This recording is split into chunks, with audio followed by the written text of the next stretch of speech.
Hey, it's Lemon. Welcome to the Backlogs. Hope you're doing well. Me, I've been having trouble sleeping again. And you know what that means. It means that terrible challenge run ideas sound like good ones. Which is bad for me, but good for you. Borderlands. The game that took Diablo's loot system and decided that it wasn't big enough. And that it needed more guns. I'll be honest, I haven't played this game in over a decade, so my memory is a little foggy. But hey, being confused the entire run is half the fun. The other half is the fact that you now have an excuse to scream into your pillow. So, with sleep deprivation at an all-time high and good decision-making at an all-time low, it's time to find out. Can you beat Borderlands 1 with only one-shots? First things first, let's establish some rules. For this particular run, a one-shot is a single pull of the trigger. One pull, that's all you get. For simplicity's sake, holding the trigger is off limits, because I don't know about you, but emptying an entire magazine into an enemy and calling it one shot feels like cheating. However, because this is Borderlands, the lines aren't going to be entirely black and white. So if I pull the trigger once and 19 rockets fly out of my rocket launcher, that's still fair game. There's also melee attacks, which are simple enough to quantify since every melee strike is a single hit, and if the character we choose has a special attack that only hits once, that'll count as well. As far as the run is concerned, I've decided that failing to kill an enemy in one shot means I have to quit out of the game and load back in. This not only punishes me by respawning me further back on the level, but also guarantees that every enemy is back to 100% health. And that's about it. Will we make it to the end? No, probably not. But then again, maybe. I mean, Borderlands does have some bonkers weapons, and with the right character choice, we might be able to make some magic happen. Borderlands is crazy after all. And if you think that's crazy, wait until you hear about the sponsor for today's video, Surfshark. What are you doing? What? What is this? Is that a shark costume? Carl, is that a surfboard? Are you serious right now? Lemon, come on, man. You know this is how this goes. We gotta follow the script. Stop. Just stop. I'm not doing it, all right? I've been stabbed, shot, burned, exploded, but I'm not doing this. You hear me? I'd rather be erased than... Do you hate how your favorite shows aren't available in your country? Or how prices for the same thing are different depending on where you live? Me too. But with Surfshark, those problems are a thing of the past. Just press a few buttons and your internet service provider thinks you're somewhere else, giving you access to all the services you already paid for. Just select one of Surfshark's 3,200 servers across 100 countries, and you're there. Want to use your VPN on multiple devices? No problem. With Surfshark, one account can be put on unlimited devices in your home. And if you ever have any issues, there's 24/7 customer service available by live chat, email, or social media to help you get things back up and running. Sound too good to be true? Well, why not find out for yourself? Surfshark offers a 30-day money-back guarantee, so you can try out the service and decide if it's right for you before you commit. And if you do decide to stick around, you can use my code, TheBacklogs, or click the link in the description below to get 4 extra months free when you sign up for a 1 or 2 year plan. No, please. Please, no, I did like you said. I even wore the costume. Please, no, not the void! Alright, let's get started. Our first choice is the most important one we'll make the entire run. Our character. After doing some mild research, I decided that Mordecai is probably our best bet to succeed this challenge. You'll see why as we push forward. I can't help but feel that I should have picked a different character due to some obscure mechanic I don't know about, but on face value, Mordecai is king when it comes to the highest damage per shot. We get off the bus, get immediately assaulted by Claptrap's annoying voice, then head into the first of many enemy encounters. Unsurprisingly, the best way to guarantee that we do enough damage to enemies to kill them in one hit is headshots, which I'm really hoping YouTube doesn't care about, since everything is cartoonish and unrealistic. But if all the reds of the video start to look a little green, well, you know what happened. Now before it becomes very apparent that I have terrible aim, I just want to point out something that I noticed throughout the run. Borderlands' aiming mechanic doesn't work very well. That was absolutely a headshot. Where did my bullet go? This happened more than once, which made me very untrusting of my aiming reticles. I tried all sorts of things, like making sure my gun was steady before firing, or aiming a little higher or lower to account for bullet drop, which doesn't exist in this game by the way, so nothing but waste of time there. But yeah, the long and short of it is that accurate aiming in Borderlands is unreliable at best. Super cool in a challenge run that relies on hitting weak points. I will note that it did feel a bit more reliable when I was moving forwards or backwards, but I have no idea why. It just seemed like my bullets went where I wanted them to go when I kept moving. Probably just cope, but if it works, it works. Oh hey, level 2. After clearing the last of the tutorial bandits, I meet Dr. Zed, who will be giving us all of our early game missions. The first mission he gives us, go kill 5 skags. How hard can that be? Well, that depends. If you shoot them in the head, not hard at all. And I'm not talking a critical hit in the mouth. Any old part of the head will do. But hit anywhere else, and you've got a reset. A strong start. Thankfully, while resetting does put me back at the nearest major spawn point, which for the record are few and far between, it doesn't reset my mission progress. So all I need to do is kill 2 more skags, and we're good to go. Our next mission is to collect a power coupling and return it to Zed. The skags that spawn to protect it are a bit stronger than the ones I just killed, but no one said I had to kill them, did they? After that, I can buy myself a shield, which is both useful and useless in this run, considering I'll be trying to kill everything as quickly and as far away as possible, then level up again on my way to go kill 8 bandits. This is actually probably a good time to talk about our leveling. We don't get special perks for our level ups until level 5, so we'll talk about that later, but the real value of leveling in this game is how enemy defense works. Basically, if you're a lower level than your enemy, you'll do less damage than you should, and take more damage as well. So to keep this run moving smoothly, we're going to want to level up as often as we can, which means we have a lot of random enemy killing in our future. I meet up with TK Baja, who wants me to go collect the food that local skags stole from him, but before we do that, let's do a bit more grinding. Ah, right, there are challenges in Borderlands 1. Basically, if you complete a challenge, you get boatloads of experience. These challenges range from getting a certain number of headshots, to killing a certain number of one enemy type, to opening up loot boxes. So these will likely just happen naturally over time, and help speed up the leveling process. With my level high enough now that I can one-shot most of the skags around the area, I collect TK's food, then, while being sent to buy a grenade for the first time, reach level 5, which means we now have access to the skill tree. I also have access to a new sniper rifle I picked up from a dead body a while back. Weapons sometimes require certain levels to use, but man oh man can you see the difference. Also, in case you missed it, I got a sniper rifle proficiency point as well. Yep, that's a thing too. According to the wiki, you can have up to 50 levels of proficiency in a weapon. Each level gives a tiny bonus to that weapon's stats, but we only care about one: damage. And apparently, if we reach level 50 proficiency, we can look forward to doing 48% more damage. Probably unrealistic to think we'll even reach that amount, but hey, life goals. Now, our first skill point is just unlocking Bloodwing, our pet bird, which will likely not make much of a difference in this run. But our next level will give us access to all sorts of good stuff, so let's keep pushing. I try out our new sniper rifle, which works like a charm. The game acknowledges that yes, I do in fact kill a lot of skags, and then I blow up a barricade to make my way into the next portion of the game, Skag Gully. The skags here are higher level than our previous encounters, but thankfully we can still do enough damage to kill them, which means we can collect some good and chunky XP. In fact, I don't even have to aim anymore. Just let them chew on the barrel, and you've got yourself a kill. However, the next target of the run is a boss, Ninetoes, and it's right about here that I started to get worried. All of Ninetoes' minions are easy one-shots, so no problem there, but the bosses of this game tend to be bullet sponges, and I don't think I've ever seen one of them one-shot before, so there's no guarantee it's even mechanically possible. But there's only one way to find out, and that's to give it a shot. Okay, the fact that I don't see how many puns I've written until I get to the voiceover portion of editing my video is starting to worry me. Please send help. Alright, let's see what we've got. Line up the shot, and... yeah, that feels about right. For the sake of experimentation, I also tried to one-shot Ninetoes' 2 dogs, Pinky and Digit. But, yeah, that isn't gonna happen. Thankfully, the solution is simple.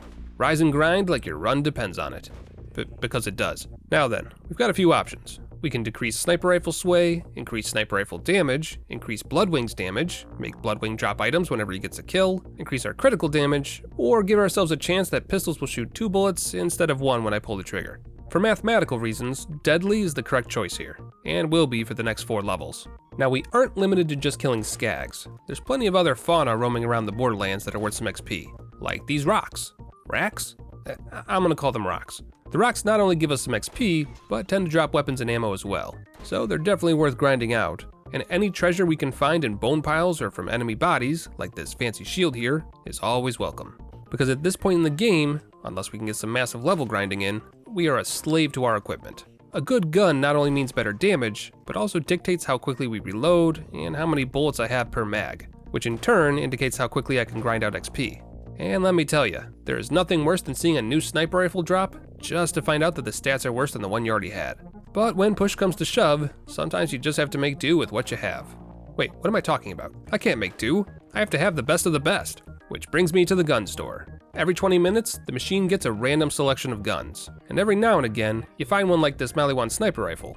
The damage is lower, but the elemental chance is through the roof, and fire damage is highly effective against enemies with no shield, which is not exactly ideal for Ninetoes, but screw that, give me flames or give me death. Woohoo, baby, let's go roast some... right, level requirements. There we are, level 7. Let me just pump more points into Deadly, and we can test this bad boy out. Yeah, that works. That works just fine. Unfortunately, I can tell already that we're gonna need a few more levels of grinding and gear before we can truly expect to beat Ninetales. So let's take a little detour. Turns out, I have the DLCs installed, which means we can go off the beaten path in hopes of better XP and loot. Starting with the Zombie Island DLC. Not only should the missions give me a bit more experience for doing them, but we also get a pretty hefty chunk of experience for killing the enemies here too. Only problem is that the enemies are 3 or more levels higher than me, which means they can one-shot me. So there's that. In fact, I'd argue that basically negates any benefits to coming here this early. This was a bad idea. Let's just stick to killing bandits and skags. Ah, that's better. More critical hit damage, followed by some problematic new information. I can now one-shot level 2 skags with my melee weapon, which is great, but did you see how much experience we got? You didn't? Yeah, me neither. That's because we didn't get any. The higher our level goes, the less experience we get from killing enemies that are below our level. And apparently, after a certain point, we stop getting experience altogether. So that's a problem. I have to hunt harder and harder prey to keep grinding, but harder prey means less chance to one-shot. Quite the dilemma. So with that new bit of arcane knowledge, we have 2 options. We can continue grinding enemies for minuscule amounts of XP, or we can load and reload the game over and over again in hopes of finding a better sniper rifle in the shop, which is just grinding by a different name. Eventually, I find a sniper rifle worth buying, then make my way back to Skag Gully to give Ninetales another go. Alright, Borderlands, don't fuck me now. Just one little headshot, that's all I want. Am I a joke to you? Right then, grinding it is. Excuse me for a moment. You go to hell! You go to hell and you die! Right, level 9. With 1 more point put into Deadly, we should be good to go. Assuming Borderlands doesn't have some sort of hidden anti-one-shot mechanic. Hey, get fucked. And fun fact, Pinky and Digit don't spawn if you kill Ninetales fast enough. Good news all around. I turn in my quest to Zed, who happily turns on the Firestone bounty board as my reward. Which means we can finally do other quests outside of this one. Thank God, can we be honest? After getting to level 10, and getting the final point possible with Deadly, it's time to move on. We have several mission options, but I figured what the heck and decided to try the hardest one, Bonehead's Theft. Basically another boss, Bonehead is level 12, which means unless I get really lucky here, we're gonna need a few more levels before we can finish this one. Which means we get the fun task of hunting another boss, Scar the Skag. But first, a side quest to collect a few data recorders. Every now and again, Borderlands gives you missions like these, where you only need to run from A to B collecting certain objects. I'm gonna have to do pretty much all of these, because the XP rewards are too good to pass up, but as far as the video is concerned, we're probably just gonna skip over these. Right then, Scar. He's only level 9, so this should be fine, right? Nope, only about 60% of his health pool. Fantastic. Well, there's a mission to go collect 8 flowers from a giant skag-infested ravine, but the ravine has adult skags in it. And wouldn't you know it, these monsters can not only outrun you, but they also don't die in one hit unless you can get them to open their mouths. Which, let me tell you, is an impossible task unless you catch them doing it before they notice you, or you do damage to them beforehand, which is obviously not allowed. And so, stuck between a rock and a hard place, I went back to the DLCs to try and eke out some sort of XP grind. To mild success. The weapon vendors here do have slightly better weapons, so that's always good. And depending on what enemies you can find, you can actually get experience relatively quickly. I put my new skill points into Caliber, which increases my sniper damage by 4% each time, then do all the easy quests I can find in the DLC, most of which just involve walking from point A to point B. And eventually, I got to level 12, giving me another sniper rifle damage boost. And good news, we're almost strong enough to kill Scar. Almost. But with almost every enemy in the base game giving me single-digit XP, and the zombies being way too hard, I figured it might be faster to complete a few easy quests from the General Knox DLC. You know, judging by the fact that I just found almost $3,000 in the starting area lockers, I don't think we're supposed to be here yet. This might actually work out. I do the impossible task of finding Scooter, which goes well enough, then run around the starting area of the DLC to collect some car parts, which goes a little worse. Oh, smoking Jesus titty cinnamon, that is a monster! That was not a sequence of words I ever thought I'd hear, but now I can't unhear it. I finished collecting car parts and get my reward, but the next few missions look like they require me to kill things, and all the enemies here are level 35, so we should probably move on to the Claptrap Robot Revolution DLC. And wouldn't you know it, there are regular bandit enemies here, and they're all scaled to my level, which means normal experience rates for once. Finally, something I can work with. The early quests are all fetch quests, so we can do those as well, which means that we've just about reached our goal of level 13. Why level 13? Well, maybe I can show you once we get the last bit of XP we need from the last DLC, Moxie's Underdome, is what I would say if this DLC had any value to us at all. Unfortunately though, the enemies here don't give you XP, and with each round getting harder and harder to one-shot enemies, the likelihood of us getting some sweet loot by completing these rounds is pretty abysmal. Bad DLC, never coming back. So, after killing a few more zombies and inching my way to level 13, it's time to show off why this level mattered. Not only did we get more sniper damage, but we also get to use two very good weapons I found in the Nox DLC. A hand cannon that does 131 damage, and a sniper rifle that does 192. This is huge. We've literally doubled our damage output. And on top of that, we've got a weapon that can quickly remove all of the mobs around the map without needing critical hits, saving me both time and ammo. Which means it's time for Bonehead to meet his maker. I'm gonna burn this game to the ground. Alright, there we go. Bonehead dead. Moving on. With Bonehead's quest complete, we now have access to cars, which means the rest of the Firestone map is now open as well. Hours upon hours of grinding, and all I have to show for it is that I can finally access the entire first map. I'm starting to think this challenge run may have been a bad idea. A couple more fetch quests under our belt, a couple more kill quests in my pocket, and at level 14, I was finally able to kill Scar. Oh, and good news, I can kill adult skags now without a critical hit, and we get a whopping 7 XP when we do. So we've got that going for us. Moving on, we have a new area to explore, the Arid Hills. The enemies here are pretty basic, so there's nothing really stopping me from doing all the fetch quests here, but the next area, Sledge's Safe House, has enemies that give triple-digit XP when killed. When killed! My god, I think I remember why everyone stopped playing this game once the second one came out. The only problem with all of this is that the mandatory boss at the end, the Roid Rage Psycho, is a hefty boy, and we are doing nowhere near enough damage to kill this man. But that brings us to the next skill in our arsenal, Killer. If you kill an enemy, your damage increases by 8% for a few seconds, and you can tell you've got the bonus when this little symbol over here pops up. Now, will 8% make a difference against the Psycho? No. But would a maxed out 40% make a difference? Maybe. For the sake of testing, I did check to see if grenades were some hidden powerhouse that I wasn't aware of, but that didn't pan out either. So back to the grind we go. Now thankfully, I have access to the Shot Crystal Caves, where these crabworms give me almost 1000 XP each, so grinding itself isn't too bad. But the real problem is my equipment. For reasons I can't fathom, it's almost like the game doesn't want to give me weapons that would trivialize the gameplay. All the weapons I've been finding up to this point are worse than the sniper rifle I grabbed from the Nox DLC. Which, like, I get it, but I'm still disappointed that the weapon vendors aren't scaling to my level. Would have saved me a lot of heartache. But it is what it is. All I can do is finish off side quests as they become more doable with my new levels, and pray to RNGesus that he'll throw me a sniper rifle with high damage and high elemental chance. I even dabbled a bit more in the DLCs, hoping that the higher scaling would get me that little bit of grace that I needed. But I must have done something to upset our salty savior recently, because I can't find anything. And so, the best I can do is grind, in hopes that my future skills will be enough to help push through the choke points without the help of a fantasy sniper rifle that may or may not exist. But therein lies the problem, because there's only a few more skills that'll actually help us increase our damage, and the amount of grinding I have to do to just get a little bit more damage is astronomical. The first skill is Trespass, which makes it so that my bullets ignore shields altogether. It also gives me a 5% damage boost, so that's something I guess, but the big takeaway is that shields no longer matter to us, which is a big win for the run. After that though, the only other possible skill that can help us is Relentless, all the way at the bottom of the Gunslinger tree. Once fully upgraded, this skill makes it so that killing an enemy gives you a 25% chance to fire a bullet that does double damage. I mean, 1 in 4 isn't terrible odds, but I'm still not looking forward to running back to each boss over and over again. But then, the miracle we'd been hoping for. A sniper rifle with 276 damage. Now granted, it's far from perfect, but that bit of extra damage might be exactly what we need to push forward.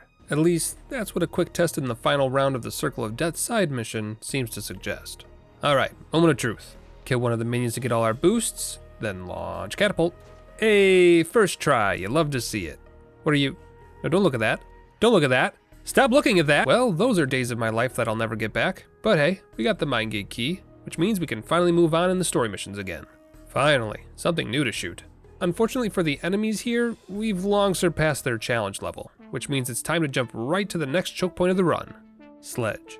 Luckily for us, Sledge has a minion or two in his arena, so we just kill them, then shoot Sledge in the face, and what just happened?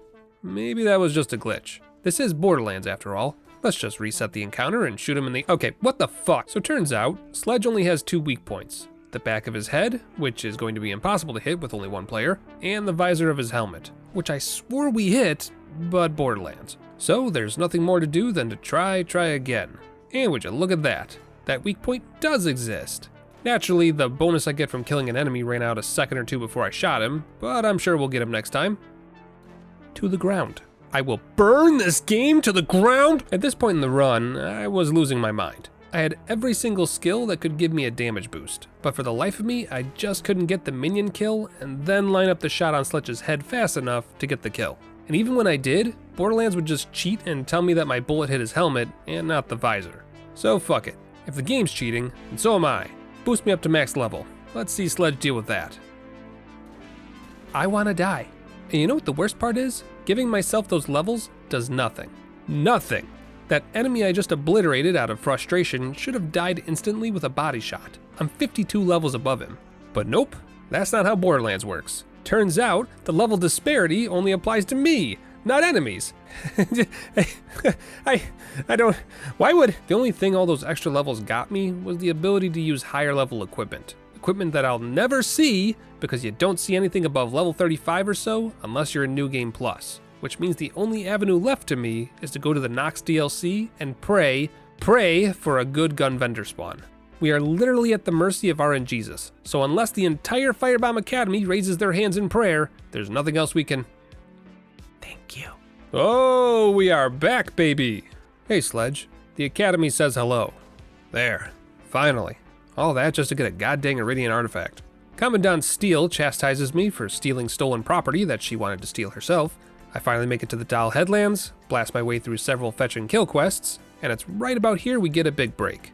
Class mods. Buy one of these bad boys, and you can boost some of your skills even higher than normal. Of course, it's entirely up to vendor RNG whether or not you'll get something usable, but hey, it's something. More fetch quests, more wanton murder, and, naturally, explosions, but eventually we find ourselves up against the next round of bosses. The first one being Skagzilla. The problem with Skagzilla is that we don't have any minions to kill before we take our shot. So unless our own damage is enough to do the job, which it isn't, there's nothing we can do to kill it without better equipment. So rather than focus on that, let's just push the story forward. I kill the Guardian Spectres with 0 issue, since our bullets ignore shields, then go up against the next story boss, Mad Mel. Plenty of enemies in here, so we can get our buffs and then— okay. You know what? Fine. If we can't progress the base game, maybe we can beat the DLCs. See this? This is what I thought the run would look like when I started it. A little late to the party there, Borderlands. Oh, what's that? You brought tuna salad? Oh, thanks. Really glad that's what we get to end the party with. Definitely the second wind we needed. Anyway, I watch in horror as I'm forced to witness claptrap on claptrap violence, shoot my way through the remaining main missions of the DLC, then shoot Ned in the face. Roll credits. Is what I wish I could say, but nope, Ned has a second phase. And despite him having minions for me to kill, and despite me doing nearly 12,000 damage, it's just not enough. Well, might as well see what the other DLCs have going on. I pushed my way through the Revolution DLC with little effort, but kinda hit a snag when I realized that part of this DLC is just fighting against all the final bosses of the game. Yeah, no, probably not gonna happen. Next, well, good news. I can actually kill enemies in the Nox DLC now.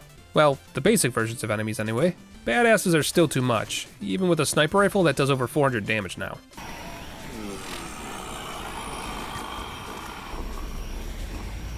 Big mood, man. Big mood. Well, despite having to skip past certain enemies, I was able to keep the DLC story moving and get all the way to Moxie, which some would argue is its own reward. But those people haven't been scribbling math on notepads for the past few weeks trying to solve an impossible equation, so I'm not sure their opinions really apply here. Besides, we got a much more tangible reward. A sniper that does 611 damage raw, an extra 54% on top of that, and 200% critical hit damage. RNGesus provideth. And RNGesus taketh away. But after several hours of resetting shop inventories, I eventually found a class mod that might help. An extra 8% sniper rifle damage, as well as an extra 85% damage when we critically hit. Is it enough to beat the game? No. But is it enough to get me one more burst of satisfaction? Yes, indeed. Outside of that, though, that's probably about as far as we're gonna get. I'm using my best weapons and best class mods, and even going so far as to use the appropriate elements against the current choke points. But it's just not enough. I even tried reloading and fighting against the bosses multiple times in hopes that the alleged 25% chance of doing double damage would trigger, but despite trying again and again, I don't think I saw it proc once. Not a single time. And to be honest, I'm not all that surprised. Back when Borderlands 1 came out, I remember specifically playing as Brick to get one of his final skills, Master Blaster. Literally just regenerate rockets infinitely whenever you kill an enemy. Sounds amazing. And after several hours of playing through the game, guess what skill was bugged and did jack all? I had hoped that playing the Game of the Year version on Steam would have fixed all the problems that the original Borderlands had, but if this run has re-taught me anything, it's that remasters are not remakes. Yeah, that's right, Dark Souls, I said it. I'm still mad about that. Do better. Now, I'm not exactly sure if that skill is bugged or not, but there's no real way to tell. Because while I'd love to dive into the mathematics behind the scenes and potential weapons that would help me get further in the run, there's just nothing out there like that for Borderlands 1. The wiki I found is held together with string and Randy Pitchford's tears, with little to no insight on how damage calculations work or what kind of drop tables exist for the individual vendors. So, with that said, I think that's about as far as this run is going to go. Could it get further? Oh, undoubtedly. There were definitely a few choke point bosses that I goofed up on earlier, either due to not having the right element or being unable to find the weak point of an enemy. But if I'm being honest, I'm too tired to keep going, both physically and mentally. Between the less than smooth mechanics and the abrasive humor that I've been sitting through for days on end now, I kinda remember why I don't play this game anymore. And I think I'd just like to get off the ride if that's alright. The only true way forward in this run is to wait for hours on end, checking the vendors in hopes of finding a weapon that has the exact right stats, in a game that boasts over 17 million gun combinations. And while I'm not above spawning in a gun that works for our purposes, it wouldn't feel right if said gun was actually unobtainable at the point of the run we're at. There's no loot tables for Borderlands 1 that I'm aware of, at least none that are able to tell you what guns are actually possible at your given level and location, and just giving myself a gun that you can only get from beating the final boss just feels wrong. Even the levels I gave myself at the end were technically possible, since the enemies I was fighting never stopped giving XP, even at level 69. It's a bit of a bummer, only getting as far as we did, but for what it's worth, I did have some fun, and I hope you did too. Seeing so many of the bosses that used to give me trouble back in the day die in a single trigger pull was a great feeling. And if I'm being honest, I'd probably attempt this again with a different character if someone out there can show me the math that proves you can complete the run. Now if you'll excuse me, I think I'm just gonna go find a corner to slump over in and sleep for a few weeks. Or, give in to the voices and try this again on Borderlands 2. Could go either way. Until then though, that's all I've got. Take care of yourselves, be good to one another, and I'll see you all again soon.